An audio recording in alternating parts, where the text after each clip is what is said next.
সম্পর্ক এমন একটা জিনিস যেটা কিন্তু সময়ের সাথে সাথে বলো বা প্রত্যেক দিন বলো নতুন নতুন ফেজ নেয়। কি নতুন নতুন ফেজ নেয়? কখনো ঝগড়া হয়, কখনো ঝামেলা হয়, কখনো প্রচুর ভালোবাসা বাড়ে, কখনো মিস করা, কখনো কথা কম বলা, কখনো রাগ, কখনো অভিমান। এইভাবে সম্পর্কগুলো কিন্তু এক একটা ক্ষেত্রে এক একটা মোড় নেয়। আর এই জিনিসগুলোকে যখন বা যদি আমরা মেনে নিয়ে এবং মানিয়ে নিয়ে চলতে পারি, তাহলেই কিন্তু আমাদের সম্পর্ক লং লাস্টিং করে। যদি আমরা মানিয়ে নিয়ে বা মেনে নিয়ে না চলতে পারি, তখনই কিন্তু সম্পর্কের মধ্যে ডিস্টেন্স, সম্পর্কের মধ্যে ব্রেকআপ, ডিভোর্স এই জিনিসগুলো আসে। কারণ একটা সম্পর্কের মধ্যে আমি 100% দিচ্ছি মানেই যে তুমিও 100% দেবে, এরকম কিন্তু হয় না। এবং সেটা অস্বাভাবিক কিছু না, এটা কিন্তু স্বাভাবিক। স্বাভাবিক এই জন্যেই কারণ একটা মানুষ মানে উভয় কিন্তু সমান ভালোবাসতে পারে না। তুমি 100% দিচ্ছ, তোমার পার্টনার 60% 70% দিচ্ছে, এটা কিন্তু নর্মাল। বাট ঝামেলাটা কখন আসে বা সম্পর্কে ডিস্টেন্স কখন আসে? যখন তুমি 100% দিচ্ছ কিন্তু তোমার পার্টনার 50%ও দিচ্ছে না, 20 বা 30%-এর মধ্যে ঘোরাফেরা করছে, সেইখানে গিয়ে কিন্তু সমস্যাটা তৈরি হচ্ছে। তাই আজকের ভিডিওতে আমি যেই ব্যাপারটা নিয়ে কথা বলবো সেটা কিন্তু এই টপিক রিলেটেড। অ্যাকচুয়ালি কি হয়, যে সম্পর্কের মধ্যে যখন এফোর্ট কম হয় তখনই কিন্তু ঝামেলা হয়। এবার ব্যালেন্স রেখে যদি চলতে পারো সেই সম্পর্ক অবশ্যই লং লাস্টিং করে। ব্যালেন্সের মধ্যে রাগ অভিমান ঝগড়া থাকবে, সেইখানে মানিয়ে নেওয়ার ব্যাপারটা। কিন্তু যখন একদমই পাল্লা নেমে যায় সম্পর্কের, সেইখানেই কিন্তু আসে ফাটল। আর কি জিনিসগুলো হয়, তার মধ্যে যেগুলো হয় একটা জিনিস নিয়ে আজকে আলোচনা করব, যেটা খুবই কমন। সেটা হচ্ছে পার্টনার যখন কল মেসেজ করা পুরোপুরি বন্ধ করে দেয়, বা পুরোপুরি না করলেও বন্ধ করে দিচ্ছে। এই ফেজটা যখন আসছে, তোমার কি করা উচিত বা কেন এই জিনিস হয়, এইটা নিয়ে আজকের ভিডিও। তাই ভিডিওটা পুরোটা দেখতে হবে, স্কিপ করলে কিন্তু একদম চলবে না। চ্যানেলে নতুন হলে চ্যানেলটা সাবস্ক্রাইব করো, লাইক করো, কমেন্ট করো, শেয়ার করো বন্ধুদের মধ্যে। প্লিজ একটু চ্যানেলটাকে সাপোর্ট করো। তোমরা সাপোর্ট করলে গাইজ আমি মোটিভেট হই এরকম নতুন নতুন কন্টেন্ট নিয়ে আসার জন্য। আর তোমরা যদি পার্সোনালি কথা বলতে চাও তাহলে আমার ফেসবুকে চলে এসো, বিপাশা রাহা মুখার্জি পেজ বং পেন্সিল। আর ফোন কল রিগার্ডিং কথা বলতে চাইলেও তোমরা কিন্তু এই একই জায়গায় এসে কথা বলার প্রসেস জানতে পারো। এবার চলে আসি মূল টপিকে। পার্টনার কল মেসেজ করা অলমোস্ট কমিয়ে দিয়েছে, অলমোস্ট বন্ধ করে দিচ্ছে। তিনটে জিনিস বলবো তোমাদের, তার মধ্যে দুটো থাকবে তোমার ফল্ট, একটা থাকবে তার ফল্ট। তোমার কি ফল্ট, তার মধ্যে একটা আগে তোমার ফল্টটা বলি। যখন আমরা সম্পর্কে অতিরিক্ত পজিটিভ হয়ে পড়ি, একজন মানুষ কিন্তু বেশি পজিটিভ হয়, দুজন কিন্তু হয় না। আমাদের মধ্যে কেউ একজন যদি বেশি পজিটিভ হয়ে পড়ি, তখন কি মনে করি না আমি পার্টনারকে বেশি বেশি কল করব, বেশি বেশি মেসেজ করব, আমি এক্সপেক্ট করবো সেও আমাকে বেশি বেশি কল করবে, বেশি বেশি মেসেজ করবে। একটু না করলে আমরা ওরিড হয়ে পড়ি, কী হলো মেসেজ করছে না কেন, কী হলো কল করছে না কেন, কথা বলছে না কেন, এক্সেট্রা এক্সেট্রা। এই জিনিসগুলোর জন্য আমরা কি করি, তাকে অতিরিক্ত কলটা করে ফেলি। কী হলো তুমি ফোন করছো না কেন, কী হলো তুমি মেসেজ করছো না কেন, কথা বলো কথা বলো, এইভাবে তাকে অতিরিক্ত কল মেসেজ করে ফেলি।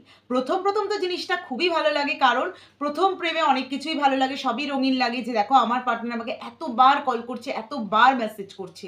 কিন্তু কিন্তু যখন এই জিনিসটা কন্টিনিউ তোমার দিক থেকে কন্টিনিউ চলতে থাকছে, অপোজিট পার্সন স্বাভাবিকভাবেই বিরক্ত হচ্ছে। কারণ দুটো কারণ হতে পারে। প্রথম কারণ, সে হয়তো কোনো কাজে বিজি, তোমাকে বলেছে বাট তুমি সেটা না বুঝে তাকে কল করে যাচ্ছ, মেসেজ করে যাচ্ছ। দ্বিতীয়ত, সে সম্পর্কটা নিয়ে নিশ্চয়ই কোনো দ্বন্দ্বের মধ্যে আছে, সম্পর্কে থাকবে কি থাকবে না, তোমাকে অ্যাভয়েড করছে। আর তুমি তাকে অতিরিক্ত কল মেসেজ করছো, তাই জন্য সে বিরক্ত হচ্ছে। প্রথমটা হলেও সে তোমাকে বুঝবে, কিন্তু দ্বিতীয়টা হলে সে তোমাকে বুঝবে না। দ্বিতীয়টা হলে সে ভাববে যে তুমি তা কবে তুমি পিছু ছাড়বে তার। তাই জন্য সে অতিরিক্ত বিরক্ত হয়ে তোমাকেই এত ব্লক করে দেবে, নাহলে তোমার সাথে কথা বলাই বন্ধ করে দেবে। কল করলেই বলবে আমি এখন একটু বিজি আছি, পরে কথা বলবো, এই সেই করে কাটাবে। তাই এখানে তোমার ফল্ট। শুরুতেই জেনে রাখতে হবে অতিরিক্ত কোনো কিছুই ভালো না, অতিরিক্ত এফোর্ট দেওয়া ভালো না, অতিরিক্ত কল মেসেজ করাও ভালো না, অতিরিক্ত অ্যাভেলেবেল থাকাও ভালো নয়। তাই বন্ধ করতে হবে এই জিনিসগুলো। তাহলে তোমাকে কি করতে হবে? তোমাকে ইগনোর করছে, তুমি কল করা কমিয়ে দাও। প্রথম প্রথম কষ্ট হবে, আস্তে আস্তে সয়ে যাবে। মেসেজ করা কমিয়ে দাও, মানে কলটা কমিয়ে মেসেজে থাকো। যখন দেখবে মেসেজেও সেম জিনিস হচ্ছে, আস্তে আস্তে কমিয়ে দাও। তোমার যদি কিছু বলতে ইচ্ছে হচ্ছে, তাকে বলার জানো তুমি, সে কোনো রেসপন্স দেবে না। দেখবে প্রত্যেকের মোবাইলেই নোটস বলে একটা জায়গা থাকে, সেই নোটসে চলে যাও, নোটসে গিয়ে নিজের মনের কথা সেখানে লেখো। হালকা লাগবে, অ্যাটলিস্ট তার কাছে তোমাকে নিচু হতে হবে না। তাই এই জিনিসটা তোমাকে প্রথমেই বন্ধ করতে হবে। দ্বিতীয়ত, কেন মানুষ কল মেসেজ করা বন্ধ করে?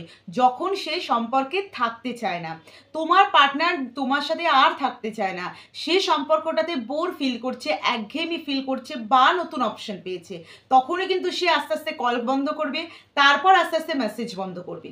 বা এমন কোনো সিচুয়েশনে পড়েছে, না তোমাকে ছাড়তে পারছে, না তোমাকে রাখতে পারছে, না তোমাকে বলতে পারছে, তাই জন্য সে এইভাবে তোমাকে অ্যাভয়েড করছে। এটা হচ্ছে দ্বিতীয় কারণ। এই ক্ষেত্রে তোমার করণীয় তার থেকে জানার, সামনাসামনি কথা বলতে পারো, যদি না পারো তাহলে ফ্রেন্ড বা কাউকে দিয়ে, একটা তোমাদের নিশ্চয়ই কোনো কমন ফ্রেন্ড থাকবে, সেইখান দিয়ে জানার চেষ্টা করো। আর যদি লং ডিস্টেন্স হয়, কিছুদিন ওয়েট করো, আরামসে তুমি বুঝে যাবে যে সে অ্যাকচুয়ালি কী চাইছে। তাই দ্বিতীয় যে কারণটা হলো, সে সম্পর্কে একঘেয়েমি ফিল করছে বলে এই জিনিসটা করছে, সেটা তোমাকে মাথায় রাখতে হবে। তৃতীয়ত, তোমার ফল্ট কি? তুমি তার কাছে অতিরিক্ত একটা নিডি পার্সন হয়ে গেছো, তাকে অতিরিক্ত তুমি প্রোভাইড করছো। সে যা চাইছে তাকে প্রোভাইড করছো, সে পয়সা চাইছে তাকে প্রোভাইড করছো, সে ফিজিক্যাল চাইছে তো তাকে তুমি প্রোভাইড করছো, সে মেন্টাল চাইছে তাকে তুমি প্রোভাইড করছো। এই প্রোভাইড করতে করতে করতে করতে ব্যাপারটা করে একঘেয়েমি হয়ে যাবে। যখন সে মনে হবে তোমার থেকে বেটার কেউ তাকে আরও ভালো কিছু প্রোভাইড করছে, তখন সে তোমাকে কল মেসেজ করার কথা আর ভাববেও না। তাই প্রোভাইড করা বন্ধ করো, যেটুকু দরকার সেটুকু প্রোভাইড করো। সে যদি তোমাকে 10% প্রোভাইড করে, তুমি তাকে ম্যাক্সিমাম 15% প্রোভাইড করো। বেশি যখনই করবে, ধরে নিও তোমাদের সম্পর্ক লং লাস্টিং হবে না, তুমি তার কাছে সস্তা হয়ে যাবে। তাই বেশি প্রোভাইড তোমাকে কখনোই করা যাবে না। সে তোমাকে রোজই ডাকছে, প্রায়ই ডাকছে, ফিজিক্যাল জন্য তুমি চলে যাচ্ছ কেন? না, সে যদি তোমার সাথে সম্পর্ক কাট করে দেয়, কাট করবে, কাট করতে দাও, বাট তার নিডস পুরো করার জন্য তুমি থেকো না। তাহলে কিন্তু একদিন এমনিও সে কাট করবে, অমনিও করবে, কিন্তু তোমার একটা সারা জীবন কি গিল্ট ফিল থেকে যাবে যে আমি তার নিডস পুরো করছি। তুমি তাকে হয়তো মাস গেলে 1000 টাকা করে দিচ্ছ, না এটা রাখো এটা রাখো, তুমি তার নিডস পুরো করছো।